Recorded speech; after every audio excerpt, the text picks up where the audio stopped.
Channel of Vadodara. Mandvi તાલુકાના ગોપાલપુરામાં બલેરો કારમાં વિદેશી દારૂનો જથ્થો ભરીને ગોડાઉનમાં છુપાવી રાખવાનો કિમિયો સુરત જિલ્લા એલસીબીએ નાકામયાબ બનાવ્યો હતો।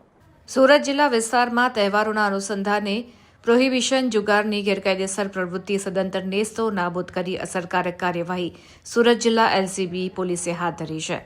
માંડવી તાલુકાના ગોપાલનગરમાં બલેરો કારમાં વિદેશી દારૂ ભરી ગોડાઉનમાં છુપાવી રાખવાનો કિમિયો નિષ્ફળ ગયો હતો।